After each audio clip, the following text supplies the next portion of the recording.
ازل سے حق و باطل کی ایک جنگ جو ہے وہ چل رہی ہے.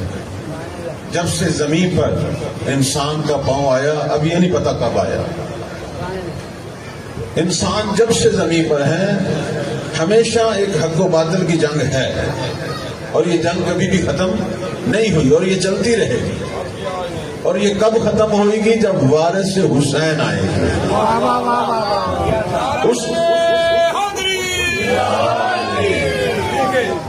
اس وقت جب حسین کا وارث، حسین کے قاتلوں سے انتقام لینے والا المنتقم جب آئے گا، اس وقت دنیا پر حق کا غلبہ ہوگا. اور میرے مولا اور ہمارے پیغمبر نے قرآن کی 300 آیات کی روشنی میں، میرے مولا امام زمان پر 300 آیتیں ہیں، ان کی روشنی میں نبی پاک نے فرمایا جب وہ آئے گا زمین کو عدل و انصاف سے لبریز کر دے گا. پھر نہ کسی باطل کی گنجائش رہے گی، نہ کسی ظالم کی گنجائش رہے گی. صلوات پڑھنے پر محمد. اب یہ جو حق و باطل کی جنگ چلی آ رہی ہے، 61 ہجری میں جب یہ جنگ پہنچی، ورنہ جنگ تو بہت پرانی ہے. اس جنگ کے اندر بڑے بڑے لوگ گزرے، بڑی بڑی ہستیاں گزری. کبھی ابراہیم اور نمرود کا مقابلہ ہو رہا ہے، کبھی موسیٰ و فرعون کا مقابلہ ہو رہا ہے، کبھی عیسیٰ کے سامنے یہودی کھڑے ہیں. یہودی بھی دشمن ہیں آپ کے.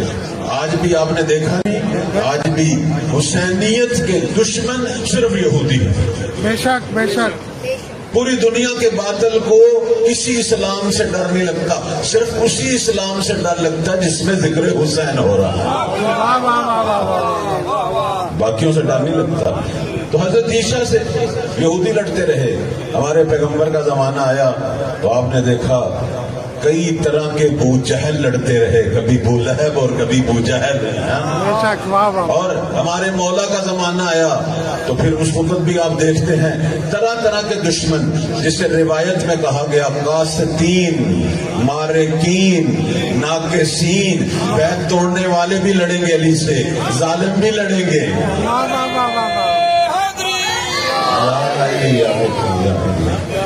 اب یہ جنگ چلتی چلتی 61 ہجری میں مولا حسین کے زمانے میں داخل ہوئی.